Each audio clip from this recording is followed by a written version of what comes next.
அரசியல்வாதி ஆகணுங்கிறது இல்லை. என்னுடைய இலக்கு டைரக்ஷனே வேற.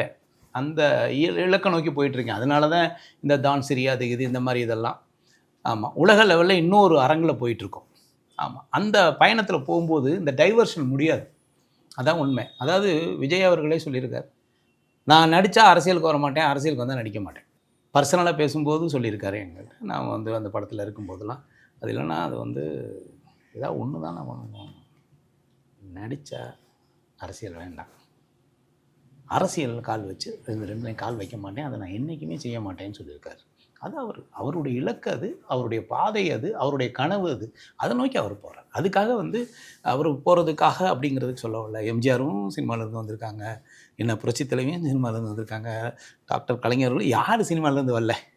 சினிமா ஒரு களம், அந்த அரசியலுக்கு போகிறதுக்கு ஈஸியான ஒரு விசிட்டிங் கார்டுன்னு சொல்வேன். அதான் உண்மை. நான் அந்த களத்தில் இருந்து தொழிலுக்கான விசிட்டிங் கார்டுன்னு நான் போயிட்டுருக்கேன், அவ்வளோதான், வேறு ஒன்றும் இல்லை.